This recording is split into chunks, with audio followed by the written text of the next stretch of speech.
Hello online students, I'm back for one more quick video for week 8 because I didn't want to get into this in the live lecture video that I posted. You will be doing an activity on your own that my face-to-face students will do in their second class in week 8. So because this is not a graded activity, I'm just doing a quick video to explain what's going on here. But before I do that, I did want to show you a couple quick things near the end of the week 8 notes that I added in here. Okay, so we are down here that were not in the initial lecture video. So I did want to show you some sample ads, and I was kind of trying to dig them up during the lecture. I couldn't find them. So I talked a lot about simplicity and using words in an intriguing way, trying to, if you're going to bother even doing print advertising, as you could obviously pick up on how negative I was on it. This is the kind of stuff that I do. This one here on the left being one of my favorites. This was for a hotel that I was selling in Grand Bend on the lake. I'm trying to get people's attention in these real estate magazines. The reason I'm showing you this now is because this is something that I did go with my face-to-face students, and I did find these, and I showed them this at the beginning of class. And then I said, now open up these magazines and take a look at what's going on here. Now go to realtor.ca and take a look at some of the material that people are posting. And I asked them what they found wrong with it. So this is the exercise that you're going to do quickly here. This is a non-graded exercise, but it leads to a top 10 list of pet peeves that I have with just general content in the marketing materials for real estate, which I see more often than not definitely in print advertising. So you could see here that the ads are just, they're simple. It's obvious what I'm trying to do. This one was getting a little busy. The actual owner made me add in some extra photographs. I wanted to keep it more like this one, but it worked. And these are the kind of things that I do, okay? And even this slide, which I did already cover in the first video, but I didn't have my business card in it. Even my business card is simple, to the point, no issues, no grammar, no spelling, nothing like that. So it's a very simple way of presenting things that make it easy for people to understand what you're doing. So this might not be so simple, but the fact is that it's going to stand out in a magazine full of print ads where things don't necessarily stand out. So I wanted to show you that little bit that I added into the week 8 notes, which are, this is in your slide deck that's uploaded. And then I want to show you what I want you to do. So in FOL, don't go there yet, okay? In FOL, there is going to be a list. It says activity, the bad writing caution list. Do not go in and look at that yet. Even if you only spend 5 minutes doing this, I want you to try and find some of the same things that bother me when it comes to print advertising, and not necessarily just print advertising, but just the general marketing materials that are put out there for real estate. Okay, so you're going to do this in a couple different places, and then at the end I'm going to remind you to go back and read that article, because this is the reason it's very static, and that's why things have to be perfect. And people are gravitating much more toward, at this point, the engaging nature of digital media. And that's why next week when we talk about that, we're going to talk about participatory culture and how that's changed marketing and advertising for good, forever. And that's why you see here the slow death of traditional media. So lots of articles like this. I just really like this one in terms of the kind of scope they provide looking out into the future. Okay, so, and up to 2019, which is now. And if you're watching this video the year or two after, I will update that eventually, but that trend will just continue. Okay, so what I want you guys to do, in addition to reviewing that article, and I'll remind you to do that at the end here as well, is I want you to go to here. So go to Homes and Land. So Google Homes and Land magazine. You go to homesandland.com. When you get in there from the main page, you want to look at the magazine. You want to see what's actually in the magazine. So go view digital magazines, and then you can choose Ontario, Canada, and then you can choose your local market, which for me and us in this area, that would be London. So this just shows you the exact magazine. So I want you to take a few minutes, and I want you to flip through here, and I want you to look at the ads that are in here. So this is a little better than the one up by Grand Bend, where ads are just tiled. You don't see people use this much space for, it's more like this, right? And I don't want to get into why that bothers me. Just if you're scrolling through here, okay, and you're looking at some of this stuff, notice right away, this stands out.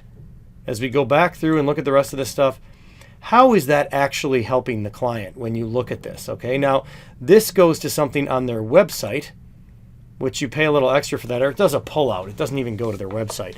So to me, and I discussed ad nauseum in my first lecture the kind of results I get from print ads, which is nothing. But if clients persuade me into doing it, that's why I do stuff more like this. Because one of the things that bothers me about print ads is, well, I don't want to lead into my list of stuff. So I just want you guys to take a look through the magazine and read some of the stuff too, and maybe take some mental notes on what you're noticing. You can jot down a few things. I'm not going to be marking you on this. This is purely to expose you to some of the traditional marketing that's going on out there. Okay? These guys, I do a lot of work with these guys in Grand Bend. And this is the problem. They promise their clients they'll always have a spot in this page. This is always going to be there. And then they give it to them. And it's mainly for the purpose of just keeping them happy, because at the end of the day, there is no evidence that this is going to do anything. All right. And next week, I'm going to talk to you about digital marketing where there is evidence that it does something. So go through there and start to create a list of things that bother you, a list of things you noticed that you didn't like, a list of things that were unprofessional, that weren't done in a way that represented the client or the property well. Okay. And then I want you to go over here and do the same thing. And don't necessarily just go to London. Maybe search the small town where you're from, maybe something like that. Maybe you want to look in Lucan, Ontario. And I just want you to pick up on a few of the residential listings and take a look at them. So this will be a map search. Okay, I already see something I don't like right off the top. I don't know if you're going to notice it, but I want you to take a look at some listings. Oh, this is a perfect example. Look at, welcome to Lucan. Here's one sentence about this property. Here's a bunch of pictures that are extremely low resolution, like clearly taken with bad lighting and a smartphone. I mean, I don't want to lead you guys into what I think here. So this is just right from the very top of the list. And I don't mean to pick on this realtor. I'm sure, or two realtors, I'm sure they do a great job for their clients, but I have issues with the way this listing is prepared, potentially as the owner of this house, because of certain things. Okay, so I want you to go through some stuff and create a short list, and pause the video now and do this. Take 10 minutes, just take 10 minutes and do some of this stuff and try and make a list, and do not look at that list in FOL. Pause the video now, because right after that I'm going to go into the list and show you what I'm talking about. Okay, so I'm hoping you actually did that. Now here is my list, and while most of this is about print advertising, this is a huge thing. Lack of detail and not using all the space provided. I put this in my top 5. Oh, wow, it's cool. It's using the accessibility features. Oop, I didn't mean to do that, but that was kind of cool. Let's put my mouse right here and see if you could make bad grammar and spelling. Not using all of the space providing with listing input fields. Lack of detail is location-based factors. Wow, that's pretty good. Sorry, just gone off on a tangent there, but you know, if you have a professor that provides a lot of notes and you don't have a lot of time, this is something that you could actually, no, I don't think it'll let you record, but you could record it with the audio recorder on your computer and then play it back to yourself from your phone in your car or something. I'm all about like efficient ways to study, but they made a big deal about this when it was added into FOL with Desire to Learn, and I'm not going to lie to you, I've actually never tried using it, but that's actually pretty cool. It's been there for a while. It's so, hey, if you ever need it, there it is. So this is my list, and right in the top of my list, in my top 5, I have these things here, okay? So here's what you get, and I'm going to go right to this guy's listing. You get 1,000 characters with any MLS listing, multiple listing service, and I'm going to talk more about this next week too when we get into the digital marketing, but this drives me crazy. This is probably 1/10 of the amount of content they could have put in there. Okay? There's no notes with the photos. There's no additional information. This is just brutal. I mean, I'm surprised they even put in proper room measurements, but I don't want to turn this into a bash fest on these realtors. It's just, if I was the client this would be unacceptable to me. Completely unacceptable. Only 15 minutes from Masonville Mall. Oh, okay, that tells me a lot about this house. Wow, that's really important. Now, for sure, you should put stuff like that into a listing description. You can even put stuff like that into print ads to make sure people understand some of the location factors and why that makes it valuable. But after you've talked about the house, after you've given people more information about what they're actually looking at, what they might be buying. So that kind of stuff drives me crazy. That's right at the top of my list. But when you're dealing with print ads, you might not have that much space. You might not have that much time to provide that much detail. So you need to be creative, and you need to avoid bad spelling and grammar at all costs. Focusing on the wrong details, okay? And we definitely looked at some stuff in our notes this week that did that. That one with where they were pushing the whole riverfront aspect of a property while that area is clearly an area that floods. Poor image quality, and this is a perfect example. These are terrible, terrible pictures. They're not done in landscape. The lighting's no good. They went in with their smartphone, took a bunch of shots, slammed them on. This is garbage, okay? Hopefully these guys never watch this video, but I'm not making these comments as a colleague or another realtor. I'm making these comments from the client's perspective because this is just simply not acceptable. Okay, so and these aren't even that bad. You will find worse. Okay, you will find much worse. Rehashing the same stuff over and over again, especially with print ads. Like, why are they posting sold listings? It's great. That's just showing people that, hey, look, I sold stuff. That's the only reason to post a sold listing in a print ad. Okay, and that might be good if you're trying to market your services to potential sellers. But the reason you told your clients who are already selling that you're placing those print ads is to market their properties. And those sold listings are taking up space in that expensive page where you could otherwise have more space contributed or more space given to their listing. Misleading or missing information, that kind of stuff drives me nuts. That's kind of harder to see with the activity I just gave you. Lack of branding, and this could be a legal issue as well because the Real Estate Council of Ontario requires you to put your brand and your office name and everything there in every advertising.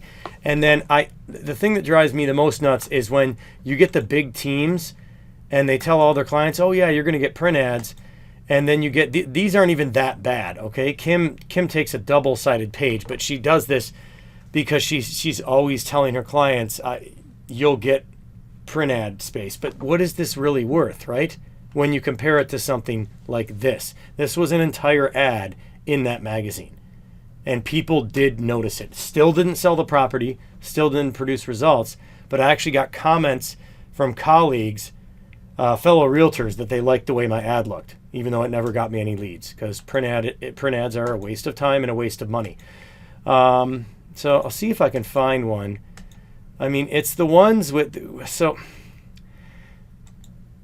there's a team of like 3 or 4. So this is a good example, okay? There's like a team of 3 people. So these listings might be some of theirs, maybe they're working in it as a team together. The listings are, all 3 of them are on all the listings. Or it's a brokerage ad where there's like 15 things jammed into a page. You see more of this in Blue Water Homes. I'm not seeing as much of it here. There's my buddies from Grand Bend. This one, see, again, it's just too tight. There's just... that's a good ad. Like, I like that. And that's a homes and land ad that's presenting something. Isn't that funny that the actual publisher of their own magazine, they're the publisher, when they go to place an ad, this is what it looks like. It looks more like mine, okay? Because they know they're in advertising. They need to do something that's going to get some attention. It does not, however, look like this. My colleagues from Grand Bend, these guys are great, okay? They're great, but they're wasting their money on these print ads, okay? And they do double pages too. So I think if we go back to the beginning, let's go back to the beginning. Let's try another one even. Niagara, they've got a lot of stuff going on.